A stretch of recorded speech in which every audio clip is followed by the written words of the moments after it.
नमस्कार दोस्तों। एक बार फिर से आप सभी के सामने मैं यहाँ पर मौजूद हूँ।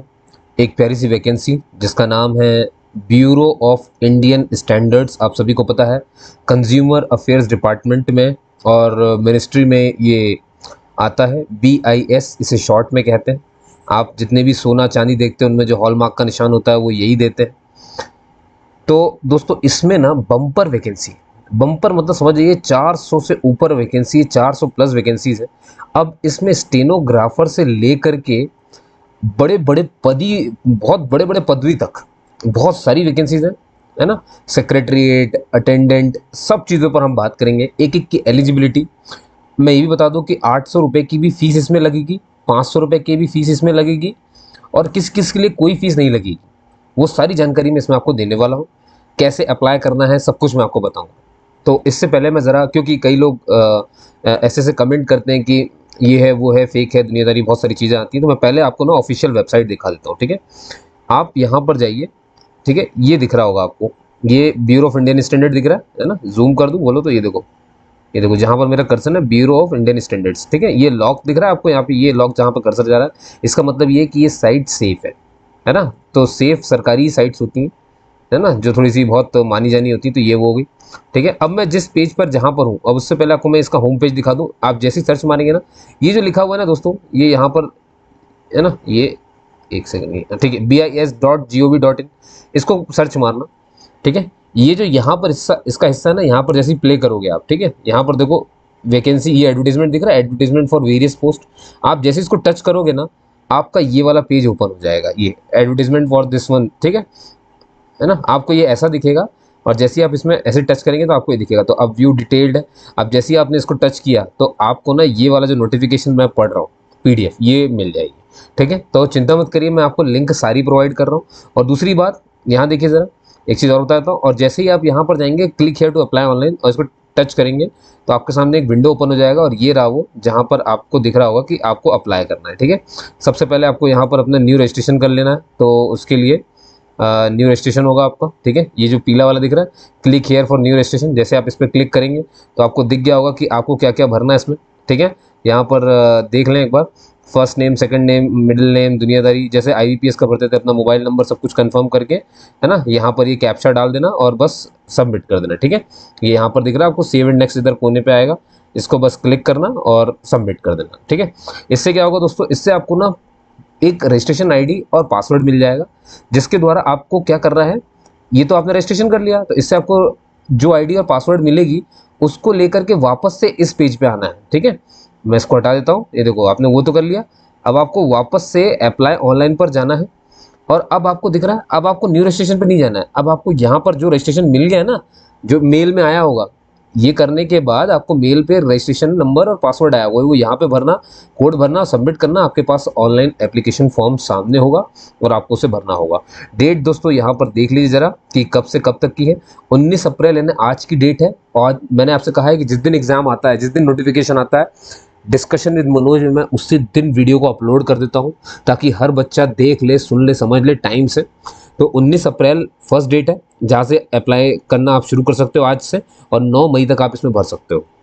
ठीक है दोस्तों, तो चलिए अब मैं आपको डिस्कस करके पूरी चीज़ें यहाँ पर समझा देता हूँ इस एप्लीकेशन के बारे में। तो ये है हमारा एप्लीकेशन।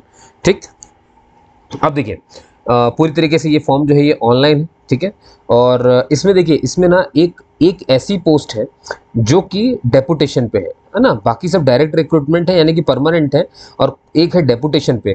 और ये जो पोस्ट है ये लीगल वाली पोस्ट है। लीगल मतलब होता है जिन्होंने LLB किया है, लॉ किया है। ठीक है, तो लॉ वालों के लिए है। और इसको भरने के लिए इन्होंने एक चीज़ दी हुई है नीचे, तो वो बताऊंगा आपको कौन सी है वो, है ना। तो लीगल के लिए ऐसी बस एक ही पोस्ट है वो। ठीक है, वो ये दिख रही है आपको, ये रहा डायरेक्ट लीगल, है ना। तो इतनी कुछ इनकी तनख्वाह है, पे लेवल इनका 12 रहेगा, 56 साल तक की उम्र है, एक मात्र पोस्ट है, तो इसके लिए नीचे बताएंगे। अब इसके अलावा जितनी भी पोस्ट है दोस्तों, सारी की सारी डायरेक्ट रिक्रूटमेंट है। जैसे कि अब देखो, assistant director Hindi, assistant director administration finance for administration. ठीक है, ये लेवल 10 के हैं, इनकी तनख्वाह आप सामने देख सकते हैं यहाँ पर, है ना। 60,000 से ऊपर तक की जाएंगी इनकी। 35 साल मैक्सिमम एज है। एक एक पोस्ट है दोस्तों। तो यहाँ पर जो लिखा है जनरल कैटेगरी के लिए है। अगला वाला जो डब्बा है ये इकोनॉमिक वीकर सेक्शन के लिए है। इकोनॉमिक वीकर सेक्शन जनरल वाले ही होते हैं। जनरल का ऐसा परिवार जिसकी सालाना आय 8 लाख रुपए से कम होती है, उसे हम इकोनॉमिकली वीकर सेक्शन कहते हैं। अब कोई भी बंदा इकोनॉमिकली वीकर सेक्शन में तभी आएगा, उस बात का प्रूफ होना चाहिए। तो उस बात का प्रूफ होता है, एक सर्टिफिकेट इन्हें देना पड़ता है, इसका नाम होता है income and asset certificate. Asset certificate जो गवर्नमेंट ऑफ इंडिया के द्वारा बनता है ना, उसमें इनके पास होगा, जो जानते होंगे उनके पास होगा ये, तो वो उन्हें शो करना पड़ता है, अपलोड भी करना पड़ता है, सब करना पड़ता है, तभी वो इस कैटेगरी। भाई आप किसी भी रिजर्वेशन का फायदा उठा रहे हो तो सबूत तो देना पड़ेगा ना कि आप उस रिजर्वेशन में आते हो, ठीक है। और देखो यहाँ पर एक पोस्ट जो है ये एससी के लिए है, तो बनी बात है शेड्यूल कास्ट का भी सर्टिफिकेट है, चिंता मत करिए, इसमें सारे सर्टिफिकेट मिल जाएंगे। ओबीसी के नॉन क्रीमी लेयर से लेकर के एक्स सर्विसमैन, दुनियादारी सब एक्स सर्विसमैन, जो जो लोग आरक्षण इस्तेमाल करते हैं, जैसे एक्स सर्विसमैन आरक्षण इस्तेमाल करते हैं, इकोनॉमिक वीकर सेक्शन वाले आरक्षण इस्तेमाल करते हैं, ठीक है सॉरी, एससी एसटी वाले करते हैं।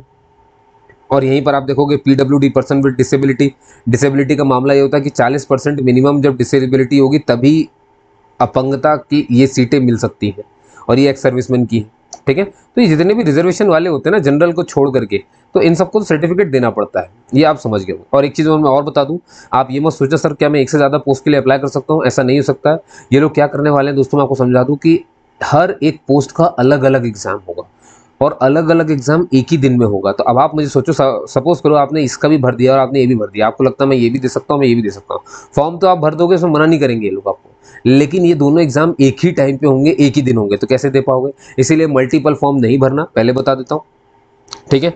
अब सुन लीजिए ध्यान से, असिस्टेंट डायरेक्टर फाइनेंस और एडमिनिस्ट्रेशन एंड फाइनेंस, उसकी भी 35, इन तीनों की सेम है, ठीक है। और ये वाला मार्केटिंग के लिए असिस्टेंट डायरेक्टर है, ठीक है। तो ये दोस्तों ये थी ग्रुप ए, ठीक है। अब आ जाइए ग्रुप बी में यहाँ पर, ठीक है। ये बहुत लंबा पन्ना है दोस्तों, है ना, पूरा दिन मैंने बहुत अच्छे से पढ़ा है इसको, ताकि मैं आपको जल्दी से जल्दी समझा सकूँ कम से कम टाइम में, तो बस आपको ध्यान सुनना है। अब ग्रुप बी पोस्ट है, ये भी डायरेक्ट रिक्रूटमेंट है, अब कोई भी इसके अलावा डेपुटेशन पे नहीं है, ठीक है। ये जो लीगल वाले जो पोस्ट है पहली वाली, बस ये डेपुटेशन पे, तो ये लॉ वालों के लिए, और ये 2 साल का डेपुटेशन है, और अगर उन्हें काम अच्छा लगा स्टैंडर्ड वालों को, तो ये आपकी सर्विस और बढ़ा देंगे, बस इतनी सी बात है इसमें, ठीक है। बाकी सब दोस्तों डायरेक्ट और परमानेंट जॉब है, ध्यान रखेंगे, परमानेंट गवर्नमेंट जॉब है बाकी। तो ये ग्रुप बी है, ग्रुप बी में पर्सनल असिस्टेंट है, लेवल 6, तो लेवल 6 इसलिए तीनों एक साथ है।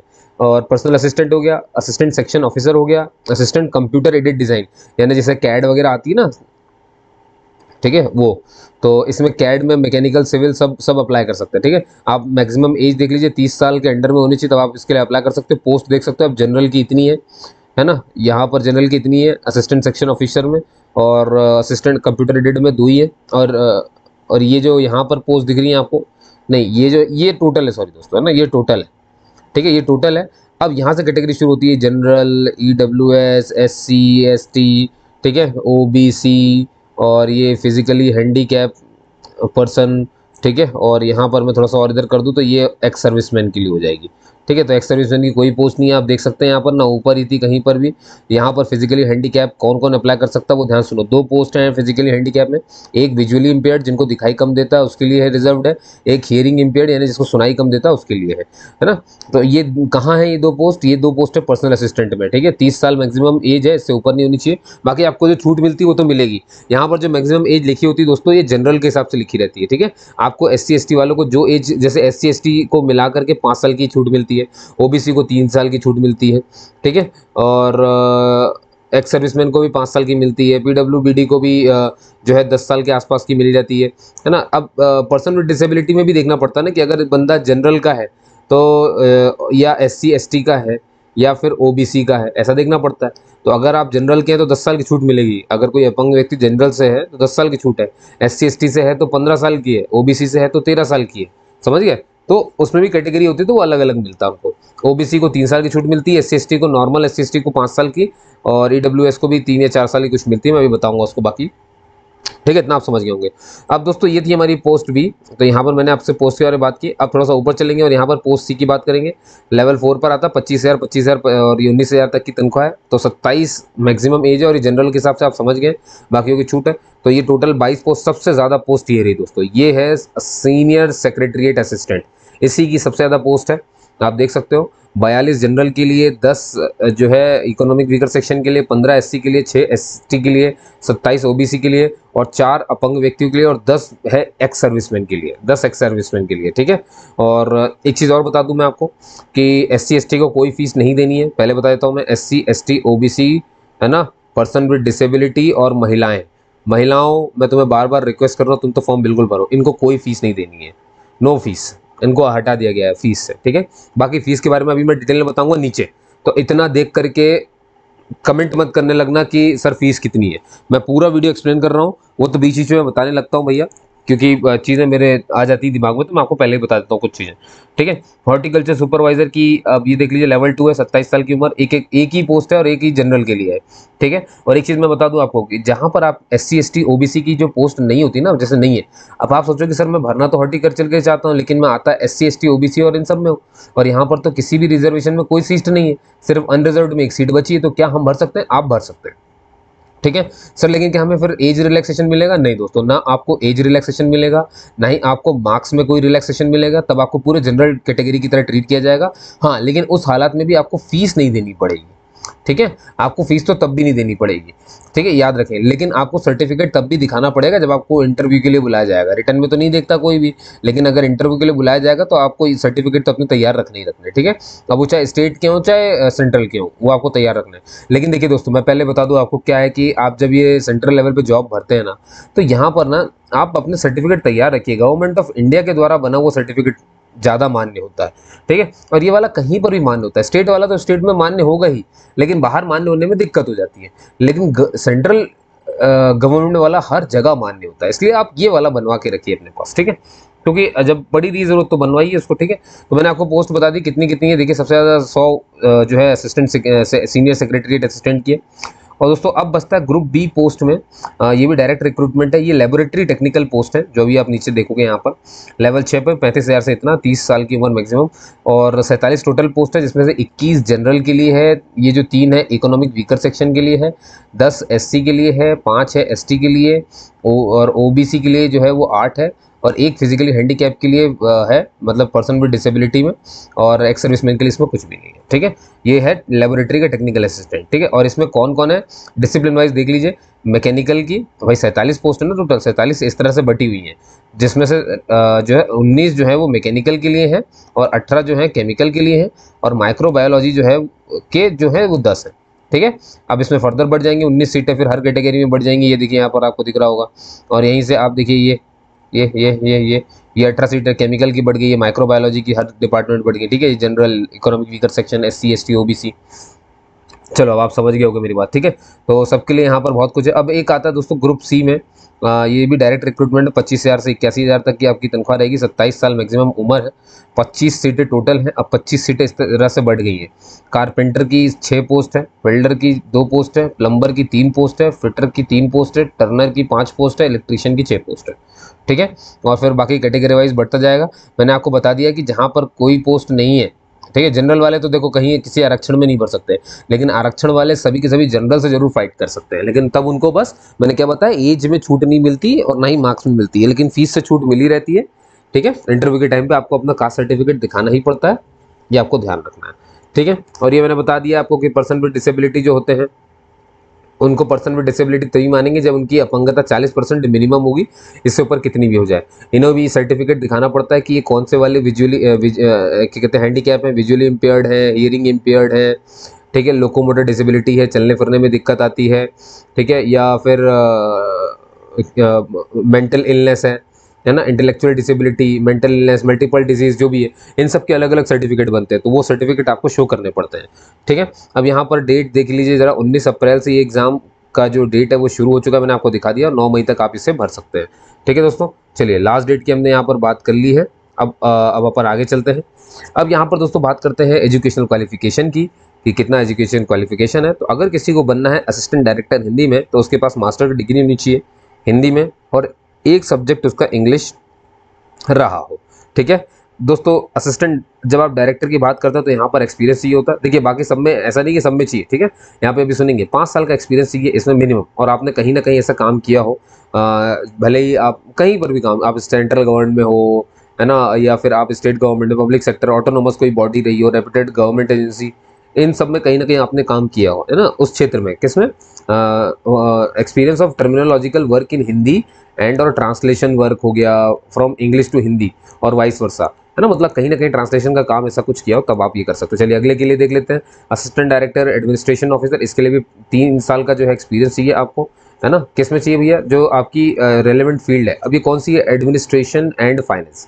तो आपने मास्टर किया हो बिजनेस एडमिनिस्ट्रेशन में, ठीक है, with personal specialisation of 2 years, मतलब जो मास्टर की डिग्री है वो 2 साल की होनी चाहिए आपकी बिजनेस एडमिनिस्ट्रेशन, ठीक है, और 3 साल का एक्सपीरियंस होना चाहिए। चलिए भैया आगे चलते हैं।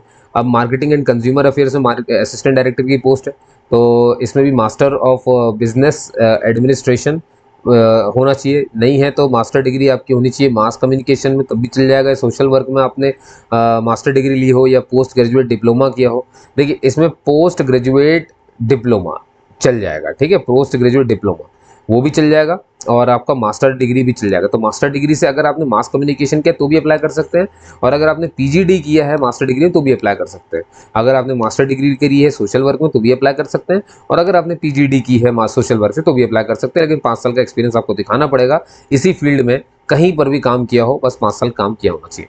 अब दोस्तों पर्सनल असिस्टेंट, अब आप देख रहे हैं ये असिस्टेंट वाले बात है, यहाँ पर 100 वर्ड्स पर मिनट की भैया आप समझ रहे हैं। देखो डिग्री तो कोई सी भी चल जाएगा, लेकिन कंप्यूटर प्रोफिशिएंसी टेस्ट होगा, ठीक है। देखो कंप्यूटर प्रोफिशिएंसी टेस्ट अलग होता है और शॉर्ट हैंड टेस्ट अलग होता है। शॉर्ट हैंड टेस्ट मतलब होता है टाइपिंग टेस्ट, तो इंग्लिश और हिंदी में होगा, है ना, दोनों में नहीं होगा। और का मतलब होता है कोई एक, मैं बार बार बोल रहा हूँ, इस तरह के कमेंट से आप बार बार मुझसे पूछते हैं जबकि वीडियो मैंने बताया होता है दोस्तों, ठीक है। तो प्लीज इस वीडियो को पूरा देखा करें ताकि आपको एक एक चीज समझ में आए। मैं वीडियो बना क्यों रहा हूँ भैया, ताकि आपके डाउट नहीं रहे।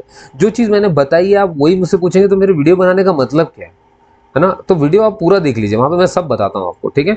और तो मैंने आपसे कहा कि एक में किसी में टाइपिंग करनी है आपको, या तो आप इंग्लिश में कर दो या तो आप हिंदी में कर दो, या मतलब होता है या तो इंग्लिश या तो हिंदी, ठीक है। और ये कंप्यूटर पे करवाएंगे, पहले बता दूं, कई लोग तो ये भी पूछते रहते सर पेपर पे करवाएंगे कि पेपर देंगे कि ये कंप्यूटर पे होगा, तो कंप्यूटर पे होगा आपका सब कुछ, ठीक है। और अच्छा कंप्यूटर प्रोफिशिएंसी टेस्ट की बात कर रहा था मैं आपसे। कंप्यूटर प्रोफिशिएंसी टेस्ट एक अलग चीज है दोस्तों, ठीक है। कंप्यूटर प्रोफिशिएंसी आपको दिख रहा है ना, कंप्यूटर में कितना एक्सपर्ट हो आप, उस बात की प्रोफिशिएंसी है। ये शॉर्ट हैंड का मतलब तो टाइपिंग अलग चीज हो जाती है, ठीक है। तो इसमें आपको दिख रहा होगा शॉर्ट हैंड डिक्टेशन टेस्ट होगा आपका, मतलब जिसमें आपकी 100 वर्ड्स पर मिनट फॉर 7 मिनट, 7 मिनट तक 100 वर्ड्स पर मिनट आनी चाहिए। और जो candidate shall be required to transcribe, और कम से कम उसे जो है 40 मिनट तक ये लोग इंग्लिश की डिक्टेशन करवाएंगे, और एंड 60 मिनट की डिक्टेशन कराएंगे हिंदी में, और नॉलेज ऑफ कंप्यूटर चेक करेंगे। और जो डिसेबिलिटी वाले अगर देखेंगे तो उनके लिए जब ये शॉर्ट हैंड होगा तो उसमें थोड़ा सा टाइम बढ़ जाएगा। जैसे यहाँ पर इंग्लिश के लिए आपको दिख रहा होगा 45 है, तो इनको मिल जाएंगे देखो यहाँ पर देखो 70 मिनट्स मिल गए, और हिंदी के लिए इनको मिल जाएंगे भैया 90 मिनट्स, ठीक है। हिंदी और इंग्लिश, है ना, दोनों में से कोई भी एक। चलिए और बस ठीक है, इतना काफ़ी है। चलो अब आप यहाँ पर देखो, ऑफिस ये ऊपर वाले के लिए ही था, है ना, ऊपर वाले के लिए था ना, ये यहाँ पर ये छूट गया 5वां, असिस्टेंट सेक्शन ऑफिसर, ठीक है। ये पूरा असिस्टेंट सेक्शन ऑफिसर। तो पहली चीज़ आपको बैचलर डिग्री चाहिए कहीं से भी कुछ भी हो। दूसरा आपको दिख रहा हो कंप्यूटर प्रोफिशिएंसी टेस्ट, अगेन मैंने जैसे कि बताया। अच्छा एक चीज़ मैं आपको बता देता हूँ, इसमें आप जो पहली चीज़ देख रहे हैं ना, ये देखिए ये जो कंप्यूटर, ये जो शॉर्ट हैंड होते हैं, ये भी क्वालिफाइंग नेचर के होते हैं दोस्तों। इसमें आपके मेरिट से कुछ लेना देना नहीं है, मैं पहले बता दूं, ठीक है। आपको दिखेगा मैंने जहाँ जहाँ पे भी ये देखो ये लिखा है ना, कहाँ चला गया, इसमें कहाँ लिखा है, अरे एक सेकंड रुको दोस्तों, ये रहा, हाँ ये देखो क्वालिफाइंग इन नेचर, ठीक है, ये इसमें लिखा हुआ है। और qualifying skill test in computer proficiency, तो मतलब कुल मिला के आपके कंप्यूटर का टेस्ट ले लेंगे छोटा सा, ठीक है। कंप्यूटर प्रोफिशिएंसी टेस्ट वही होना चाहिए, क्वालिफाइंग स्किल टेस्ट है ना। और बता देता हूँ आपको, अब ये असिस्टेंट ये कैड के लिए है, तो आपको दिख रहा है कि बैचलर डिग्री वाला साइंस है, 5 साल का एक्सपीरियंस होना चाहिए ऑटो कैड में, या फिर वर्किंग नॉलेज होना चाहिए टाइपोग्राफी की, या फिर बैचलर डिग्री हो साइंस में, 5 साल का एक्सपीरियंस हो ऑटो कैड में, और ड्राफ्टमैनशिप होना चाहिए उसके पास किसी भी डिसिप्लिन में, या फिर डिप्लोमा किया इंजीनियरिंग से, डिप्लोमा इंजीनियरिंग किया उसने सिविल में, मैकेनिकल में या इलेक्ट्रिकल में, 5 साल का एक्सपीरियंस हो ऑटो कैड में, तब भी अप्लाई कर सकता है। तो कहने का मतलब दोस्तों, अगर कोई है डिप्लोमा वाला या बी मैकेनिकल जिसने 5 साल तक ऑटो कैड किया है, आराम से आइए, इसमें आपको बिल्कुल छूट है, ठीक है। स्टेनोग्राफर की हम बात करें दोस्तों, बैचलर की डिग्री होगी, ठीक है। कंप्यूटर प्रोफिशिएंसी टेस्ट हो गई, आपकी समझ गए हो, कंप्यूटर प्रोफिशिएंसी टेस्ट है ना, क्वालिफाइंग नेचर का होता है, ठीक है। इसमें आपका कुछ लेना, आप देखो इन सभी पोस्ट को रिटन एग्जाम देने हैं, ठीक है। रिटन एग्जाम मैं पहले बता रहा हूँ, सभी का रिटन एग्जाम होगा, ऑब्जेक्टिव टाइप का होगा, ठीक है। बस दोस्तों ये जो रिटन एग्जाम हो रहा है ना, बस इसी के मार्क्स हैं, इसी के मार्क्स हैं, इसी से मेरिट है, ठीक है। इसके अलावा आप जो भी सुनेंगे ना, जहां पर भी कि कंप्यूटर प्रोफिशिएंसी टेस्ट हो रहा है, मैं डाउट दूर करता हूँ आपका, कंप्यूटर प्रोफिशिएंसी टेस्ट हो रहा है सर, कहीं पर शॉर्ट हैंड टेस्ट हो रहा है, तो सर ये क्या है, कंप्यूटर प्रोफिशिएंसी टेस्ट हो चाहे शॉर्ट हैंड टेस्ट हो, ये सबके सब सिर्फ क्वालिफाइंग है, मतलब आपको क्वालिफाई मात्र करना है। क्वालिफाई तो करना पड़ेगा, ये मत सोचा सर रिटर्न तो बहुत अच्छा गया, क्वालिफाई नहीं कर पाया तो क्या हो जाएगा, नहीं, रिटर्न भी निकले, है ना। और रिटर्न में भी भैया बहुत सारी चीज़ें हैं दोस्तों, है ना, मतलब इनका ये साफ कहना है कि रिटर्न भी निकालना है, अगर कहीं कंप्यूटर प्रोफिशिएंसी तो वो भी निकालना है, शॉर्ट हैंड भी निकालना है, और तभी उसको हम लेंगे। और ये दोनों तो क्वालिफाइंग नेचर के, इसका मेरिट में तो कुछ प्रभाव ही नहीं पड़ना है, मेरिट में तो आपका सिर्फ रिटर्न से प्रभाव पड़ना है, इसलिए रिटर्न बहुत अच्छा दे के आना, ठीक है। अब जितना हो सका मैंने आपको अच्छे समझाने की कोशिश करी है, ठीक है। कहीं पर भी फिर भी डाउट रह जाए तो आपको तो पता है कि आपको क्या करना है, कमेंट करके मुझसे पूछना है, और आपको मालूम है कि मैं कैसे भी करके 10-15 मिनट में आपको रिप्लाई दे देता हूँ। कभी कभी बहुत देर हो जाती है, क्योंकि उसकी वजह है कि मैं आपके लिए ही ढूंढ रहा होता हूँ कुछ ना कुछ, ठीक है। तो लेकिन मैं कमेंट के आंसर सबके देता हूँ, आप देख सकते हैं, प्रूफ है मेरे पास उस चीज़ का, है ना। तो मैं प्रूफ पे ही बात करता हूँ आपसे। तो आपने देखा कि यहाँ पर, है ना, जो स्टेनोग्राफर है उसके लिए क्या क्या चीज़ें यहाँ पर हो गई, ठीक है। और वही विजुअल इम्पेयर्ड के लिए थोड़ा सा टाइम बढ़ जाएगा, है ना। और यहाँ पे मैं बता दूं कि स्टेनोग्राफर के लिए शॉर्ट हैंड की जो स्पीड है वो 80 वर्ड्स पर मिनट होनी चाहिए, है ना, English Hindi, which the candidate shall have to be transcribe on computer in 50 और 65 मिनट्स। तो आपको क्या है कि शॉर्ट हैंड टेस्ट आप समझ रहे होंगे, कुछ पेपर ऐसा दे देंगे, कुछ भी आपको टाइप करने के लिए बोल देंगे, लो भाई टाइप करो, तो आपको 50 मिनट मिले हुए हैं। अगर आप इंग्लिश से टाइप करेंगे तो 50 मिनट में करना पड़ेगा, अगर आप हिंदी से टाइप करेंगे तो आपको 60 मिनट में से करके दिखाना पड़ेगा, ठीक है। और यही टाइम थोड़े से बढ़ जाते हैं भैया, इंग्लिश के लिए अगर डिसेबिलिटी का बंदा है तो उसके लिए 70 मिनट हो जाएगा इंग्लिश का, और हिंदी का हो जाएगा 90 मिनट्स, ठीक है। चलिए मैं सारी जानकारी यहाँ पे दे रहा हूँ, तो परेशान मत हो। सीनियर सेक्रेटरीट असिस्टेंट दोस्तों इसी की 100 पोस्ट थी, आपको पता है, सबसे ज़्यादा, ठीक है। बैचलर की डिग्री चाहिए, है ना। और देखो यहाँ पे तो मज़ा आ जाएगा, यहाँ पर आपको पावर पॉइंट का नॉलेज चेक करेंगे, 15 मिनट देंगे आपको पावर पॉइंट चलाने के, ध्यान सुन लो, उसका टेस्ट करेंगे ये, ठीक है। 15 मिनट आपकी स्प्रेड शीट जो एक्सेल शीट होती है ना, ये देखो एक्सेल, 15 मिनट माइक्रो एक्सेल का ले लेंगे, सब 15-15 मिनट। और यहीं पर वर्ड प्रोसेसिंग टेस्ट, यानी कि 2000 की डिप्रेशन इन 15 मिनट, मतलब 15 मिनट में जो कीबोर्ड होते हैं ना, उनको आपको 2000 बार टच कर लेना है, ठीक है। मतलब जो भी टाइप कर रहे होगे आप, तो की डिप्रेशन यहाँ पर होता है। की डिप्रेशन में दोस्तों एरर वगैरह नहीं देखी जाती है, बस ये देखा जाता है कि कितनी स्पीड है बंदे की, ऐसा, ठीक है।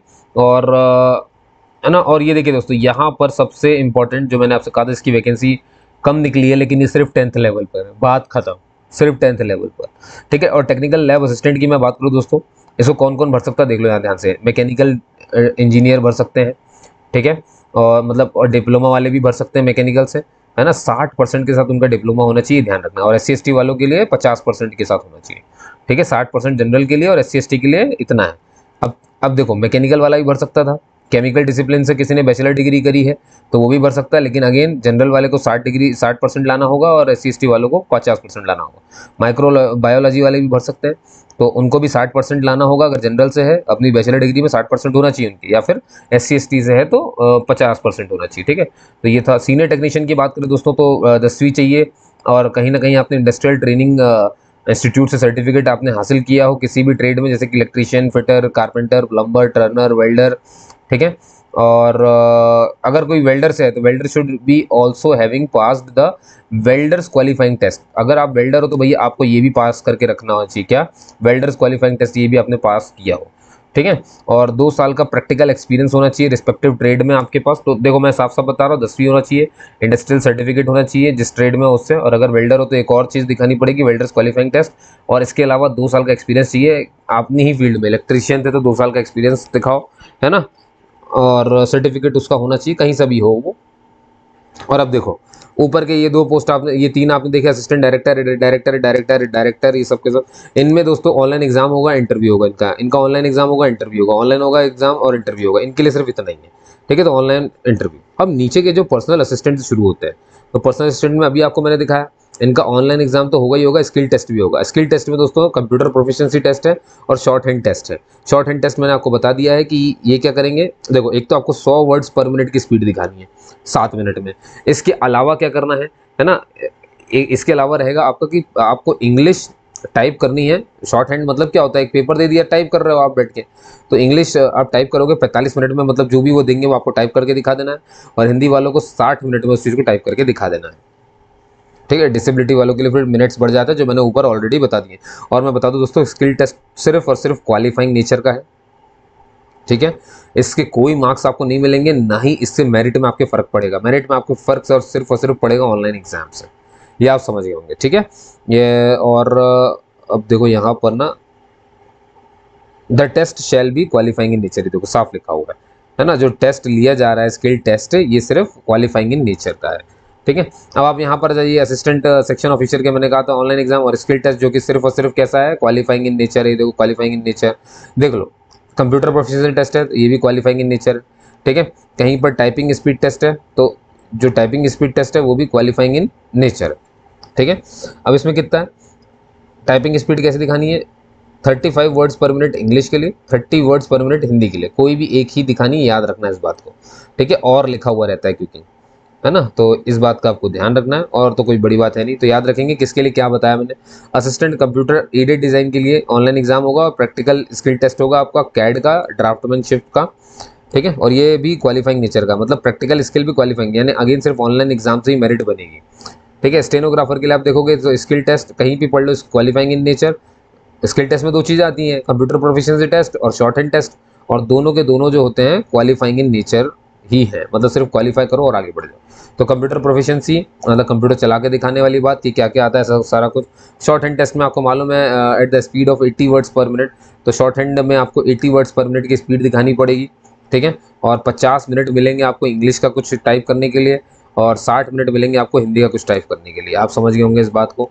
ठीक है, और सीनियर सेक्रेटरीट असिस्टेंट की मैं बात करूँ दोस्तों, तो वर्ड प्रोसेसिंग टेस्ट ये मैं बता चुका हूँ मैं, ऑनलाइन एग्जाम होगा, इसके बाद क्वालिफाइंग स्किल टेस्ट होंगे।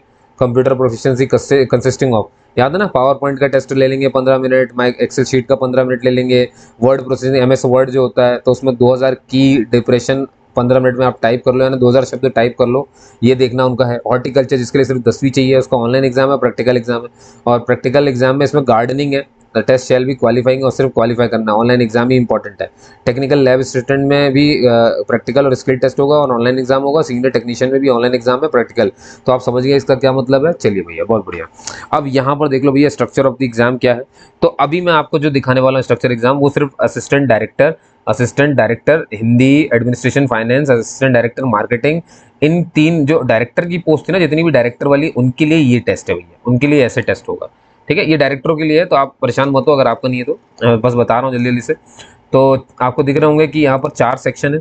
ठीक है, और जनरल इंटेलिजेंस रीजनिंग के 40 क्वेश्चन 40 मार्क्स के, 30 मिनट मिलेंगे आपको। इंग्लिश लैंग्वेज के भी 40 क्वेश्चन 40 मार्क्स, आधा घंटा ही मिलेगा आपको। ठीक है, और क्वांटिटेटिव एप्टीट्यूड के 20 क्वेश्चन 20 मार्क्स 20 मिनट ही मिलेगा। अब यहाँ देखिए 4th वाले सेक्शन, अब डिपेंड करता है कि आपने किसके लिए अप्लाई किया है। ठीक है, मैंने कहा था ना सब एक ही दिन में हो जाएगा। अब मान लो किसी ने डायरेक्टर हिंदी के लिए अप्लाई किया है, तो उसका भी अगला एग्जाम यही है, मतलब सबका साथ हो रहा है। तो जिसने जिसके लिए भरा होगा, जिसने भरा होगा एडमिनिस्ट्रेशन के लिए, ने डायरेक्टर बनने के लिए, तो उसका इसका पेपर हो जाएगा। जिसने हिंदी का डायरेक्टर, तो उसके लिए इसका पेपर हो जाएगा, और सब एक ही टाइम पे होगा। इसीलिए 2 पोस्ट के लिए आप नहीं भर पाओगे। आप समझ गए मेरी बात। चलिए, बहुत बढ़िया। और ये जो आपका ये जो टेस्ट होना है, ये जो डिपार्टमेंट मतलब जिसके लिए भर रहे हो आप, तो ये आपका 50 क्वेश्चन रहेंगे, 50 नंबर के रहेंगे, और 40 मिनट आपको दिया जाएगा।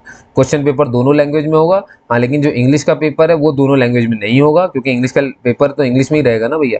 बाकी आपको ये इंग्लिश हिंदी दोनों मिल जाएगा, ये हिंदी में दोनों मिल जाएगा, और ये भी मिल जाएगा आपके अपने अपने में। ठीक है, चलिए। और याद रखिए दोस्तों, क्वालिफाई करने के लिए आपको 50% मार्क्स लेकर के आने ही पड़ेंगे। ठीक है, तो 2 घंटे का पेपर है। ठीक है, 150 नंबर का क्वेश्चन है ना, 150 मतलब समझ रहे हो, 75 नंबर लेकर के आना ही पड़ेगा अगर आपको पास होना है। मतलब आपको अगर इंटरव्यू में कॉल लेटर तभी आएगा जब आप 75 नंबर ले आएंगे, आपको बुला लेंगे ये। ठीक है, चिंता मत करिए, बिल्कुल बुला लेंगे। अब दोस्तों बात करते हैं, तो मैंने बता दिया 75 नंबर यानी 50% आपको लेकर के आना पड़ेगा। और अब हम बात करेंगे, मैं थोड़ा सा रेड पेन ले लूँ बढ़िया सा, टेक्निकल असिस्टेंट लेबोरेटरी और असिस्टेंट कंप्यूटर एडेड डिज़ाइन, इनके लिए जो एग्जाम है वो इस तरह से, रीजनिंग है, general awareness, English, 50 question 50 minute, 25 question 25 sorry 50 question 50 number, 25 question 25 number, 25 question 25 number English language के, और 50 देख लो किस किस के आएंगे। अब भाई जिस भी फील्ड से, इसके लिए है ना, टेक्निकल असिस्टेंट, टेक्निकल और असिस्टेंट कंप्यूटर एडेड। तो अगर टेक्निकल असिस्टेंट लैब से तो उसका ये वाला टेस्ट हो जाएगा, जो कंप्यूटर एडेड डिजाइन से कैड से है तो उसके लिए ये टेस्ट हो जाएगा, जो सीनियर टेक्नीशियन है उसका question related common syllabus ITI से है ना, एंड रेलेवेंट ट्रेड, अब जिससे भी उसने आईटीआई किया होगा उससे हो जाएगा उसका, ठीक है। क्योंकि इसमें 3 लोग का है दोस्तों, है ना, मैंने तीसरा शायद पढ़ा नहीं है, technical assistant, assistant computer aided और सीनियर टेक्नीशियन, ये देखो लिखा हुआ है सीनियर टेक्नीशियन। तो तीनों के लिए, जो भी इन 3 के लिए अप्लाई कर रहे हैं उनके लिए यही एक पेपर है बस। शुरू के 3 सेक्शन तो एक जैसे हैं, आखिरी वाला सेक्शन मिलेगा वो आपके रिस्पेक्टिव फील्ड से आपने जो भी एप्लीकेशन फॉर्म में भरी होगी, जिसने सीनियर टेक्नीशियन भरा होगा, वेल्डर दुनियादारी, तो उसका वेल्डर और फिटर से क्वेश्चन आ जाएगा उसमें, 50 क्वेश्चन उसके वेल्डर फिटर से रहेंगे, 50 मार्क्स के रहेंगे, 40 मिनट में आपको करके दिखाना है, समझ गए। तो यहाँ पर भी 2 घंटे ही मिल रहा है आपको पूरे पेपर के लिए, 150। अगेन आपको 50% मार्क्स लेकर के आने भैया, अगर आपको लगता है कि आप स्किल टेस्ट देने जाओ, आगे जाओ, क्योंकि आपके तो स्किल टेस्ट होंगे, आपको पता है। तो स्किल टेस्ट देने के लिए आपको कम से कम यहाँ पर 150 में से 50% नंबर लाने पड़ेंगे, ठीक है, यानी कि 75 मार्क्स लेकर के आने पड़ेंगे। चलिए ठीक है। अब यहाँ पर एक चीज देखना, इस पोस्ट में और ऊपर डायरेक्टर की पोस्ट में अंतर है। यहाँ पर बोला है, यहाँ पर 2 बार आपको दिख रहा होगा 50% लिखा हुआ है, लेकिन डायरेक्टर के पोस्ट में सिर्फ एक ही बार 50% लिखा हुआ और कहीं नहीं है, ठीक है। तो इनने बोला था कि aggregate out of total exam, मतलब पूरे एग्जाम का जो 150 नंबर से 75 नंबर जो ले आएगा डायरेक्टर की पोस्ट के लिए जो भी भर रहे हैं उसको हम इंटरव्यू के लिए बुला लेंगे। लेकिन यहाँ पर 2 बार परसेंटेज क्यों लिखा है, क्योंकि इनने बोला था candidate will require to secure at least 50% mark in the concern discipline. अब डिसिप्लिन का मतलब क्या होता है, and also at least 50% mark aggregate. अब इसका मतलब ये है कि देखिए यहाँ पर ना, इसमें भी आपका ये जो फील्ड है ना, जैसे मान लो कोई कैड से, तो कैड का कितना नंबर है भैया, 50 नंबर है।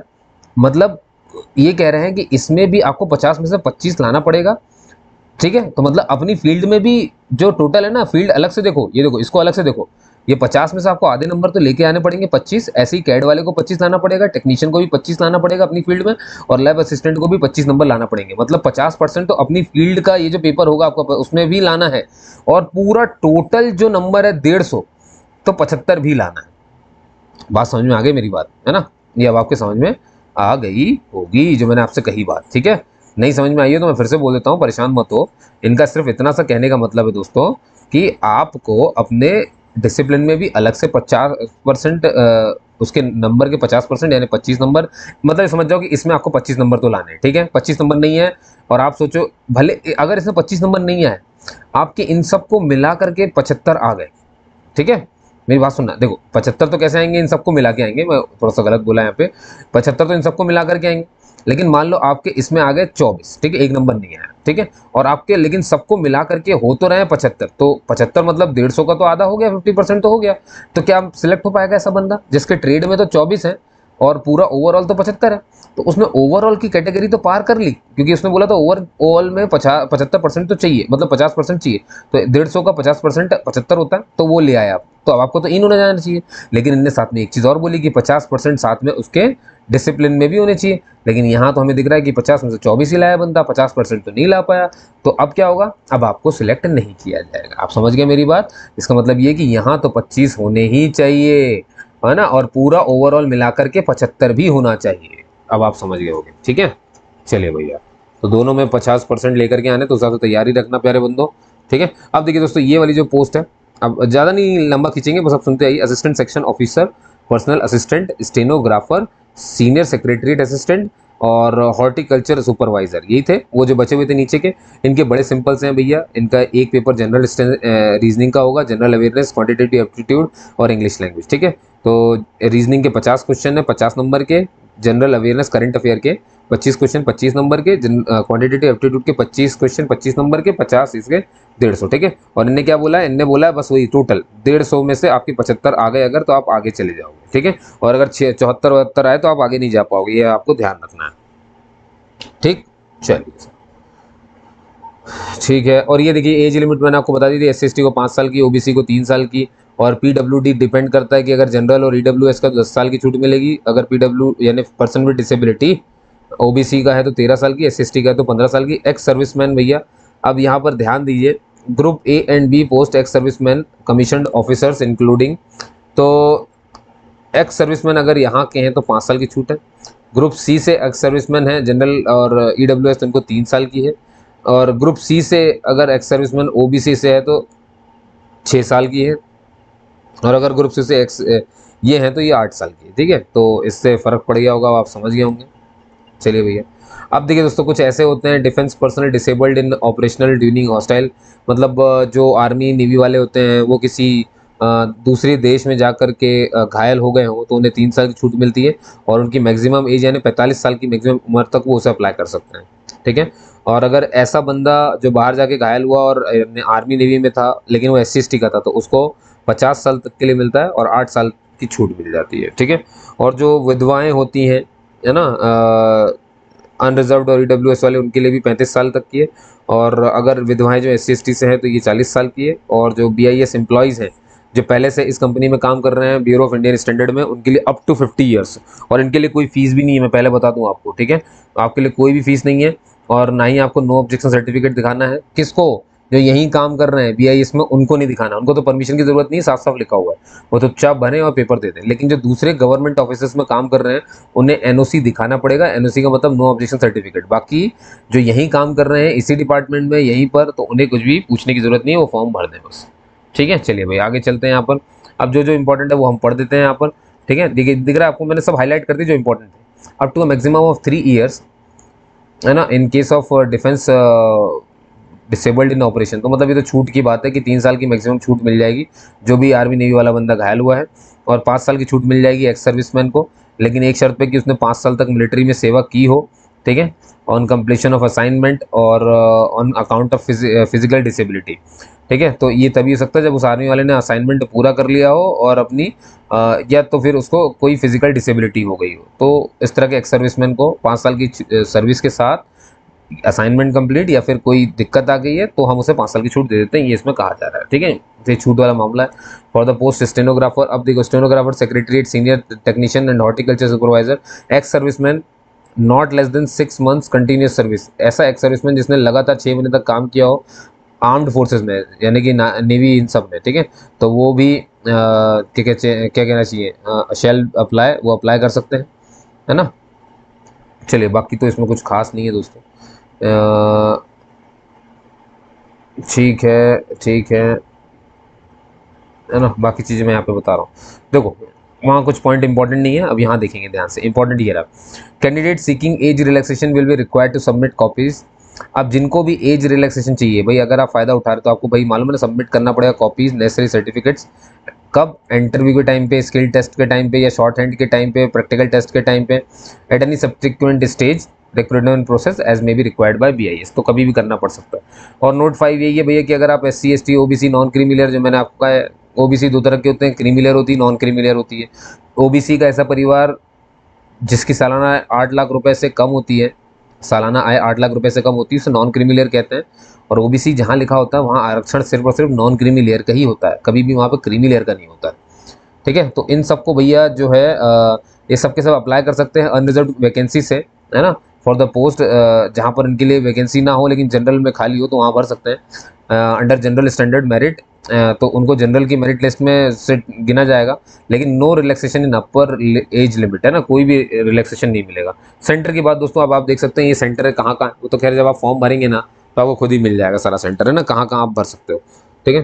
The examination will be conducted online, पूरा पेपर जो है वो ऑनलाइन ही होगा दोस्तों, चेंज नहीं किया जाएगा सेंटर को, ये भी ध्यान रखना है आपको, है ना। और आप खुद के रिस्क पर आएंगे जाएंगे, ये भी आपको ध्यान रखना है, ठीक है। इसमें साफ साफ बता दिए गए कुछ गाइडलाइंस हैं, वो ये दी गई हैं कि the candidate will be required to secure, ये तो मैंने आपको बता दिया ना कि 50% चाहिए, किस किस में कट ऑफ स्कोर के बारे में मैंने पूरी जानकारी ऊपर दे दी आपको, ठीक है। तो वही वही चीज़ें इन्होंने बार बार लिख दी है, ठीक है।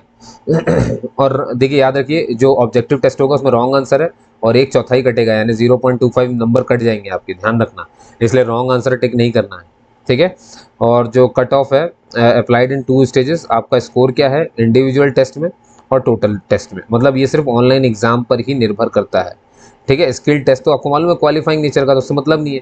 तो आपका जो कट ऑफ यानी कि मेरिट लिस्ट जो बनेगी आपके इंडिविजुअल टेस्ट और टोटल स्कोर, है ना, मतलब रिटर्न, याद है ना, टोटल मतलब समझिए ना, पूरा मिला करके 75, और ट्रेड में कितना चाहिए 50, लेकिन डायरेक्टर वालों को तो पूरा मिला करके सिर्फ 50 दिखाना है। लेकिन जो उसके नीचे वाले थे, याद है मैंने बताया था, असिस्टेंट सेक्रेटरी टेक्नीशियन दुनियादारी के लिए, तो उनको अलग अलग अपने ट्रेड में भी पास होना पड़ा था। अब वेरिफिकेशन ऑफ कैंडिडेट, देखो भैया सीधी सी बात है कि आपको अपने, जब आप वहाँ जाओगे आपको कॉल लेटर मिलेगा, तो सबको पता होता है कि एक हमें कॉल लेटर लेकर के जाना पड़ता है जो हमने डाउनलोड किया है, ठीक है, जो ये हमें भेज देते हैं, हमें वेबसाइट से डाउनलोड करना पड़ता है, लॉगिन करना याद है ना जो मैंने बताया था, आपको रजिस्ट्रेशन और आईडी मिल जाएगी, तो जब आपका एडमिट कार्ड आएगा तो वहीं पे लॉगिन करके ही आपको कॉल लेटर भी डाउनलोड करना है, ठीक है, नहीं हो तो आप ऑनलाइन चले जाना कहीं पर भी, वो कर देंगे। कॉल लेटर लेकर के जाओगे, साथ में क्या लेके जाओगे, प्रूफ ऑफ आइडेंटिटी, ठीक है, और याद रखना इसमें और इसमें आपके ऑनलाइन फॉर्म में और आपके आइडेंटिटी प्रूफ में सेम चीज़ होनी चाहिए, माता पिता की स्पेलिंग, आपकी spelling, date of birth, city, दुनियादारी, और वही यहाँ पर इनमें अलग नहीं होना चाहिए। तो प्रूफ और ये जो आईडी है ना, इसकी एक फोटोकॉपी लेकर के जानी होती है, ठीक है, ये 3 चीज़ें आपको वहाँ पे लेकर के जानी पड़ती हैं, ठीक है, ये ध्यान रखना जब भी आप पेपर देने जाए, बस यही बात यहाँ पे लिखी है और कुछ नहीं है। फीमेल कैंडिडेट के लिए बस इतना बात है कि अगर उनकी मैरिज हो गई है तो उनके पास मैरिज सर्टिफिकेट होना चाहिए, वैलिड वाला, है ना, और उसी को देख करके वो फॉर्म भरें अपना, चलिए ठीक है, और वो उसको लेकर के फोटोकॉपी हर जगह जाएंगे आप, कहीं पे भी आपसे मांगा जा सकता है ना। इंटरव्यू से शुरू होता है मेन मामला, ऑनलाइन एग्जाम में तो कोई नहीं मानता है, उसके बाद अगर शॉर्ट लिस्ट हो गए तो फिर अगली जगह लगता रहता है। देखो भाई, कैंडिडेट्स इनने बोला रिपोर्ट लेट मत करना वरना हम घुसने नहीं देंगे, तो इनने बोला 4 घंटे पहले चले जाना, 2 घंटे के तो पेपर ही हैं आपके, आपने देख ही लिया है ना। और यहाँ पर अच्छा, अब मैं एक चीज़ बताता हूँ आपको कि आपका जो भी आएगा जैसे कि एडमिट कार्ड वगैरह, है ना, तो इसकी जानकारी आपको कैसे मिलेगी, ये इसकी जानकारी आपको बाय मेल दे देंगे या तो एसएमएस से दे देंगे। इसीलिए जब रजिस्ट्रेशन करने जाओ ना, जो मैंने पहला पन्ना खोला था रजिस्ट्रेशन करने के लिए, तो वहाँ पर अपना ईमेल आईडी बिल्कुल सही वाला देना जो एक्टिव हो और आपके मोबाइल में चलता हो, और एसएमएस उसी नंबर को देना जो आपका मोबाइल आप चलाते हो, ठीक है, तो इसका आपको ध्यान रखना है।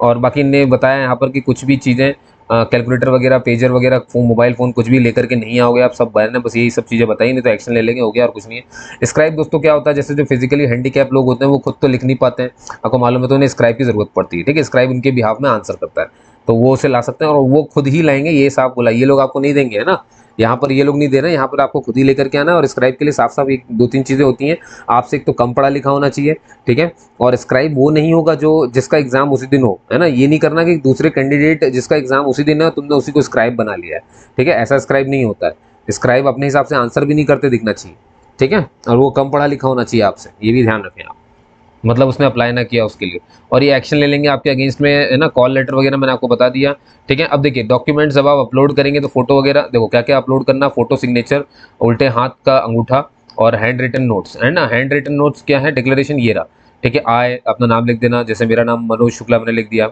आय Manoj Shukla hereby declare, और ये अपने रनिंग हैंड में लिखना है आपको, एक सफ़ेद पन्ने पे ये जो लाइन लिखी ना, आय से लेकर के कहाँ तक, देखो दिखा देता हूँ मैं आपको, ये रिक्वायर्ड तक, ये पूरा आपको लिखना है, ठीक है, अपने हाथ से लिखना है यहाँ तक का, समझ गए, अपना नाम, आय, फिर आपका नाम, फिर हियर बाय डिक्लेयर दैट, ऐसा करके, ठीक है। तो अब इसको सुन लो कैसे कैसे होगा। ये जो हैंड रिटन डिक्लेरेशन है आपका, ये इंग्लिश में ही होगा, इसको हिंदी में मत लिखने की कोशिश करना धोखे से भी, ठीक है, लेकिन जो विजुअली या जो हैंडीकैप लोग हैं वो कैसे करेंगे, या जो देख नहीं सकते वो कैसे करेंगे, वो लोग इसको टाइप करवा लें कहीं पर और अपना आखिरी में अंगूठा लगा देंगे, ठीक है, समझ गए आप। और बाकी जो नॉर्मल लोग हैं भैया वो इसको पूरा लिखेंगे, अपना नाम लिख करके स्कैन करके फिर अपलोड करेंगे, और याद रखना जेपीजी फॉर्मेट में होना चाहिए, जेपीईजी या जेपीजी, ठीक है, उस फॉर्मेट में होना चाहिए।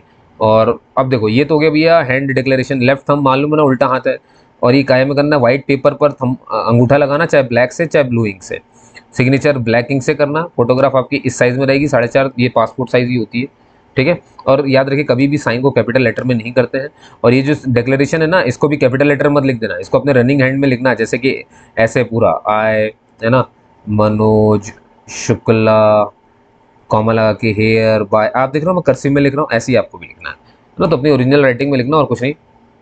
वैलिड ईमेल आईडी दे देना, मैं ऑनलाइन पेमेंट ही करना है आपको, है ना, तो चलो मैं अब आपको धीरे धीरे बता दूं यहाँ पर, ठीक है, कैसे अप्लाई करना है ये देखो यहाँ पर ही बता, मैंने आपको दिखाई दी ना साइट, वहाँ जाओगे आप खुद सब पता चल जाएगा, ठीक है। यहाँ तो बल्कि कंफ्यूज होता है कि भाई क्या करना है, कहाँ जाना है, ठीक है, तो ये तो आप सुन भी नहीं पाओगे, तो इसको छोड़ो, ठीक है, कैसे अप्लाई करना वो आप समझ गए, मैं बस इतना बता रहा हूँ दोस्तों कि गलती मत करना कुछ भी भरते वक्त, ठीक है, ये आपको ध्यान रखना है, ठीक है। ऑनलाइन मोड से होगी पेमेंट वगैरह सब कुछ, तो ये पेमेंट वगैरह भी वहीं हो जाएगी। और इनने सिर्फ इतना बोला है कि याद रखिए ई रिसिप्ट जनरेट होगा, इसको निकाल करके रख लेना, फोटोकॉपी कर लेना, सब करना, अपने पास रख लेना, ठीक है। जैसे ही पेमेंट सक्सेसफुल हो जाएगा तभी आपका फॉर्म सक्सेसफुल कहलाएगा, पेमेंट सक्सेसफुल नहीं हुआ तो फिर आपको समझ जाइए दोबारा से पेमेंट करना है, दोबारा लॉगिन करो और पेमेंट करो, ठीक है ना। और जब प्रिंट आउट निकला ई रिसिप्ट का तो समझ जाओ आपका एप्लीकेशन फॉर्म सबमिट हो गया, नहीं आया तो सक्सेसफुल नहीं हुआ है, बस यही बात यहाँ पे लिखी गई है। अब मैं साइज़ बता देता हूँ आपको, देखिए फोटोग्राफ में आपको मालूम है पूरा जो पिक्चर है वो कलर में होना चाहिए, आपका पीछे का बैकग्राउंड जो है वो वाइट बैकग्राउंड रहेगा, ये आपको ध्यान रखना है।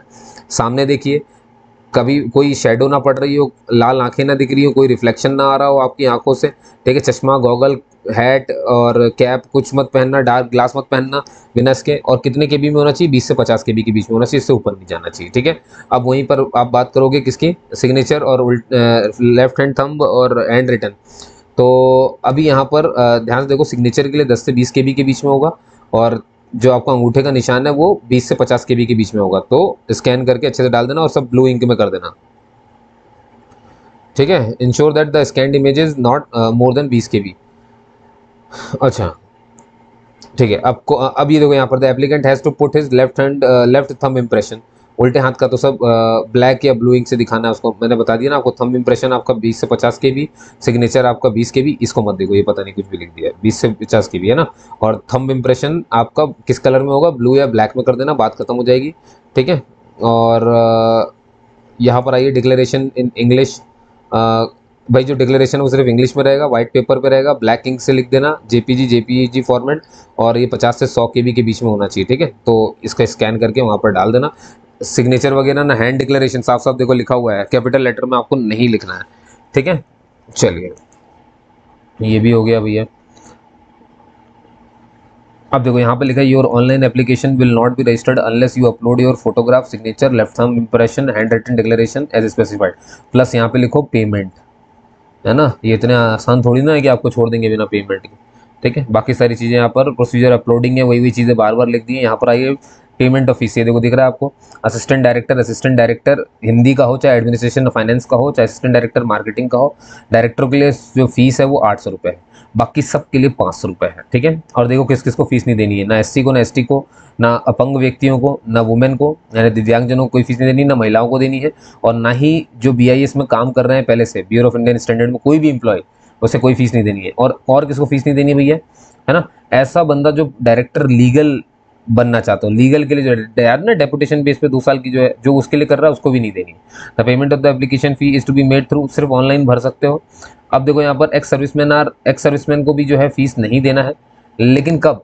Exempted from payment of fee only for group C. जब अगर कोई भी एक्स सर्विसमैन जो ग्रुप सी के लिए अप्लाई कर रहा है, बस उसी को कोई फीस नहीं देनी है। लेकिन अगर वो ग्रुप बी के लिए अप्लाई करेगा या ग्रुप डी के लिए अप्लाई करेगा तो उसको फीस देनी पड़ेगी, ठीक है। चलो, और यहाँ पर आपको मैं बता दूं कि जो आपका एग्जाम होने की चांसेस है वो जून के कहीं आसपास होंगे, और जब भी एग्जाम होगा उसके 10 दिन पहले एडमिट कार्ड आ जाएगा, और मैं यहाँ पे चैनल में सबसे पहले आपको बताऊंगा, आप चिंता मत करो, ठीक है। और यहाँ पर रिजर्वेशन के बारे में कुछ दिया है, पेनल्टी दे दी है भाई, मालूम है ना, 1/4 मार्क्स कट जाएंगे, तो गलत आंसर मत क्लिक कर देना। Appointment of the candidate shall be subject to his और भाई देखो, अपॉइंटमेंट तभी मिलेगी जब आप मेडिकल फिट पाए जाओगे अंत में, ठीक है। और यहाँ पर कुछ बातें हैं कि separate examination will be held for each post. देखो, सबके लिए अलग अलग पोस्ट के एग्जाम अलग अलग होंगे, इसलिए याद रखना, जो कैंडिडेट्स होते हैं मोर देन 1 पोस्ट के लिए अप्लाई करते हैं, है ना, तो candidates will have the option to appear for 1 examination only, सिर्फ एक ही के लिए अपीयर हो सकते हो, यानी आप एक से ज़्यादा पोस्ट नहीं भर सकते, 100 बात की एक बात, ठीक है। अब ग्रुप ए वालों के लिए, ग्रुप बी वालों के लिए कुछ बातें यहाँ पर सुन लीजिए ध्यान से। तो ग्रुप ए वालों के लिए क्या है कि 50% वेटेज है इंटरव्यू का, 85% वेटेज है उनके ऑनलाइन एग्जामिनेशन का, है ना। शैल बी सिलेक्टेड बाय गिविंग, देख लो ध्यान से, 85% वेटेज उनके ऑनलाइन एग्जामिनेशन को दिया जा रहा है ना, and 50% weightage to the interview, and the number of vacancies advertise. अब देखो कितने बंदे बुलाएंगे ये आपको मालूम है? 4 गुना बंदे बुलाए जाएंगे, ठीक है। अब सर ऐसा क्यों कर रहे हैं, 4 गुना बंदे क्यों बुला रहे हैं? क्योंकि देखिए, हम इन्हें क्या करना है कि एक मेरिट लिस्ट बनानी है among the candidate who have secured at least 50% marks. देखो 50% मार्क्स का मतलब ये है कि आपको इंटरव्यू के लिए तो बुलाया जाएगा, तो इंटरव्यू के लिए हम किसको बुला रहे हैं? 50% का मतलब क्या? जो 50% ले आएंगे सब आएंगे, और ये इतने बंदे होंगे जो 4 गुना होंगे, ठीक है। लेकिन किसको हम यहाँ पर देखो ध्यान से, यहाँ पर बात कर रही है किस कैंडिडेट को हम सिलेक्ट करेंगे। ये तो हमने रिटर्न एग्जाम से इंटरव्यू तक लाने के लिए एक लिमिट बना दी कि 50% तो मिनिमम है, तो आप इंटरव्यू दे पाओगे, ये आपसे समझ में आ गया, ठीक है। लेकिन ये तो इंटरव्यू तक है ना, अब इंटरव्यू भी हो जाएगा, फिर उसके बाद क्या करोगे, ठीक है। जिसका स्किल टेस्ट है उसका स्किल टेस्ट हो जाएगा, बात खत्म हो जाएगी। तो ऐसे में जिसका फिर रिटर्न में आप ज़्यादा 85% वाले को हम वेटेज दे देंगे। अब जैसे ग्रुप सी में देखो, यहाँ पर ग्रुप सी में क्या बोला है, ग्रुप बी और ग्रुप सी दोनों का है, इसमें बोला गया है कि जो सिलेक्ट, हम शैल बी सिलेक्टेड, ऐसे कैंडिडेट को सिलेक्ट करेंगे based on the merit determined by aggregate marks obtained in online examination and qualifying the prescribed, इतना इतना शॉर्ट हैंड ने सब निकाला हो जिसने, which will be qualifying test only और इसमें ये नहीं बताया, देखो ग्रुप बी और सी में कोई परसेंटेज नहीं दिया, लेकिन डायरेक्टर की पोस्ट के लिए परसेंटेज दिया है। ठीक है, इनने बोला है कि हम उसको सिलेक्ट कर लेंगे जो 85% हमें रिटर्न में दिखा देगा और 50% हमें इंटरव्यू में दिखा देगा। लेकिन ग्रुप और बी और सी के लिए क्या बोला है कि एक तो ऑनलाइन एग्जामिनेशन के हिसाब से बनेगा, और साथ में उसने क्वालिफाई वाले जितनी चीज़ें, शॉर्ट हैंड को क्वालिफाई किया, ट्रेड टेस्ट को क्वालिफाई किया, प्रैक्टिकल इन सबको क्वालिफाई किया होगा, तो उसको भी हम देखेंगे। ठीक है, उसके लिए ऐसा है। और एक चीज़ यहाँ पर देखिए, instruction for the existing department, अब जो डिपार्टमेंटल कैंडिडेट हैं उनके लिए बोला गया है, who fulfil the eligibility criteria can apply directly and will not require any separate permission. तो जो बीआईएस में पहले से काम कर रहे हैं डिपार्टमेंट के बंदे, वो भर सकते हैं बिना किसी उसके, लेकिन जो बाकी दूसरी सरकारी कंपनियों में काम कर रहे हैं उनको नो ऑब्जेक्ट सर्टिफिकेट लाना पड़ेगा। ठीक है, बस यही बात यहाँ पे लिखी गई है। अगर भैया आपके परसेंटेज सीजीपीए में है तो उसको परसेंटेज में कन्वर्ट कर लो, और तभी उसको आपको ऑनलाइन एप्लीकेशन में दर्ज कराना है, ये आपको ध्यान रखना है। ठीक है, और यहाँ पर कुछ नहीं है खास, इसको हटाओ। और ये तो खैर पर्सन विद डिसेबिलिटी के लिए खूब सारी चीज़ें हैं जो वो आराम से पढ़ सकते हैं। ठीक है, तो ये बताया गया कि आप अपना खुद का स्क्राइब ला सकते हो जो विजुअली इम्पेयर्ड है ना। कैंडिडेट उसी एग्ज़ाम का कैंडिडेट नहीं होना चाहिए वो, ये बताया गया है। ठीक है, शुड नॉट पोजेस क्वालिफिकेशन, आपसे बड़ी क्वालिफिकेशन उसकी नहीं होनी चाहिए, किसी भी एकेडमिक का वो चलेगा। विजुअली इम्पेयर्ड और फिजिकली हैंडीकैप लोग को 20 मिनट एक्स्ट्रा मिलेगा हर घंटे। ठीक है, चलिए। और जो स्क्राइब लेकर के आएगा, तो स्क्राइब और बंदे के बीच में अंडरटेकिंग एक अंडरटेकिंग जो है वो साइन करवाई जाएगी। ठीक है, तो ये तो खैर स्क्राइब के मामले में हो गया, इसको भी छोड़िए, है ना। अब देखिए दोस्तों, यहाँ पर जो है अब आपको ये सिर्फ सर्टिफिकेट है, एप्लीकेशन फॉर्म मैंने पूरा समझा दिया आपको, नोटिफिकेशन पूरा बता दिया। ठीक है, अगर कोई भी डाउट हो तो आप मुझसे पूछ सकते हो। अब ये जो है ना नीचे ये सर्टिफिकेट है, कई लोग सर्टिफिकेट ढूंढते हैं, मैं इसी पीडीएफ में दे रहा हूँ, ये लिंक आपको दे दूंगा तो आपको मिल जाएगी। ठीक है, सर्टिफिकेट रिगार्डिंग फिजिकल लिमिटेशन, तो फिजिकल लिमिटेशन समझ रहे हो ना, किसी की समस्या है तो चीफ मेडिकल ऑफिसर से यहाँ पे सिग्नेचर होंगे, साइन होंगे। ठीक है, आपका नेम एंड डेग्नेशन उसका बंदे का, है ना, बड़े डॉक्टर साहब का होगा भैया यहाँ पे। और कोई ये बंदा अगर खुद का स्क्राइब लेकर के आ रहा तो ये भरेंगे पूरा फॉर्म वो। ठीक है, यहाँ पर सिग्नेचर होंगे उस कैंडिडेट की जो डिसेबिलिटी से है और वो स्क्राइब यूज़ कर रहा है। ये SC/ST का सर्टिफिकेट है गवर्नमेंट ऑफ इंडिया के द्वारा, देख रहे हो भैया, इसका जो है ना प्रिंट निकाल लो दोस्तों आप। ठीक है, इसको भरो, इसको करवाओ। ठीक है, मैं फिर से बोलता हूँ, इसको करवाओ आप। चलिए नीचे चलते हैं यहाँ पर। ठीक है, SC/ST का हो गया, ये OBC के लिए हो गया, दिख रहा है, नॉन क्रीमी लेयर में आता है, या उसको शो करना पड़ेगा यहाँ पर। ठीक है, ये सर्टिफिकेट डिसेबिलिटी है, उसके लिए जो ब्लाइंडनेस में आता है ना, उसके लिए हो गया, या बौनेपन में आता है। ठीक है, ये मेडिकल सर्टिफिकेट है जो मल्टीपल डिसेबिलिटी से परेशान है। ठीक है, तो उसको ये फॉर्म भरना पड़ता है। और यहाँ पर आपको दिख रहा होगा कि ये कोई दूसरी अगर उसके पास डिसेबिलिटी है तो वो भी ये फॉर्म है उसके लिए। ठीक है, और यहाँ पर आपको दिख रहा है इकोनॉमिक वीकेस्ट सेक्शन, उनको भी दिख रहा है आपको। तो जो लोग भी फायदा उठाते हैं ना अपने आरक्षण का, उनको तो भैया सर्टिफिकेट ये भरना ही पड़ता है। एक्स सर्विसमैन के लिए ये रहा अंडरटेकिंग, है ना, जो एक्स सर्विसमैन है उनको ये फॉर्म भरना है। ठीक है, अपना सब कुछ भरना पड़ता है। और ये रहा भैया डेपुटेशन, जो लीगल वाले डायरेक्टर हैं उनके लिए यहाँ पर एलिजिबिलिटी लिखी है कि क्या क्या होना चाहिए। ऑफिसर होल्डिंग एनालॉगस दुनियादारी, है ना, ये सब एलिजिबिलिटी है, तो ये देख सकते हैं। एजुकेशनल क्वालिफिकेशन सिर्फ इतना है कि LLB हो, डिग्री लॉ की हो। ठीक है, डेपुटेशन 2 साल का रहेगा, 56 साल की उम्र। और याद रखें, कोई भी डिपार्टमेंटल कैंडिडेट जो BIS में काम करते हैं वो कभी भी इसके लिए अप्लाई नहीं कर सकते, यानी डेपुटेशन वाली जॉब के लिए आप अप्लाई नहीं कर सकते, ये इसमें साफ साफ बता दिया गया। ठीक है भाई, अब आगे चलते हैं। और दोस्तों ये कुछ डिक्लेरेशन है जो सबको साइन करने हैं। क्या hereby certify and declare that I have carefully gone through the, मैंने सब कुछ पढ़ लिया है, all the statement made me current to my belief and knowledge, सब जो मैंने भरा है सब मुझे पता है ना। और कहीं पर भी I fully understand that the, अगर कुछ भी इनकम्प्लीट एप्लीकेशन फॉर्म और एनी इन्फॉर्मेशन और part of it being found incorrect false, तो appointment action can be taken against me, ये देखो खुद के अगेंस्ट, तो तुम यहाँ पे नाम और एप्लीकेंट सिग्नेचर करके आप आगे बढ़ जाओगे, समझ गए, है ना। और ये सर्टिफिकेट है, it is to be issued by the concern authority, तो ये तुमको नहीं करना है, तो अथॉरिटी करेगी, आपको बस ऊपर वाला भरना है। ठीक है, तो ये उसके। और फिर दोस्तों ये हिंदी में है, तो जिसको हिंदी में पढ़ना हो तो हिंदी में ही पढ़ सकता है, वही पूरा हिंदी में आ जाएगा। ठीक है, तो दोस्तों आपने मुझे सुना उसके लिए बहुत बहुत धन्यवाद। कोई भी दिक्कत हो आप मुझे तुरंत ही कमेंट करिए। ठीक है, और एक चीज़ मैं आपको बता दूं कि आप इसको जो है सब्सक्राइब करके रखो चैनल को, और बेल आइकन दबाओ। इसका रीज़न मैं बता रहा हूँ, ये व्यूअर्स के लिए होता है। अगर आपको कोई यूट्यूब चैनल बहुत पसंद है और आप चाहते हो उसकी वीडियो मिस नहीं हो, खासतौर पे जैसे मेरे चैनल की, इसमें क्या है कि मैं जॉब और करियर से रिलेटेड बातें कर रहा हूँ यहाँ पर, ठीक है। और जॉब भी कोई ऐसी नहीं, सिर्फ गवर्नमेंट जॉब की बात करता हूँ, है ना, और पूरी बात करता हूँ, आधी अधूरी नहीं छोड़ता हूँ। आप मेरी कोई वीडियो उठा के देखो, है ना, वो वीडियो लंबे क्यों है, क्योंकि मैं पूरी बातें करता हूँ, किसी डिपार्टमेंट को नहीं छोड़ता, किसी तबके को नहीं, ना एससी के, ना एसटी, ना एसटी, ओबीसी, ना जनरल, ना ईडब्ल्यूएस, सबकी बात करता हूँ, सबके बारे में आपको बताता हूँ, फीस, एक एक चीज़, एजुकेशनल क्वालिफिकेशन, हर एक चीज़, है ना। और इतना नहीं कि इसमें छोड़ दूंगा, मैं आपको इसके एडमिट कार्ड की भी जानकारी दूंगा जब एडमिट कार्ड आ जाएगा, ठीक है। तो मैं ही हूँ आपको सबसे पहले बताने वाला, बस आपको इसीलिए इसको करना, दोस्तों इससे कोई फायदा नहीं है मेरा, आप इसके लिए अपने लिए करके रखिए, ठीक है। तो आपने मुझे सुना उसके लिए बहुत बहुत धन्यवाद। जय हिंद, जय भारत, सुरक्षित रहिए। कोई भी दिक्कत हो आप कमेंट करिए, मैं जवाब जरूर दूंगा।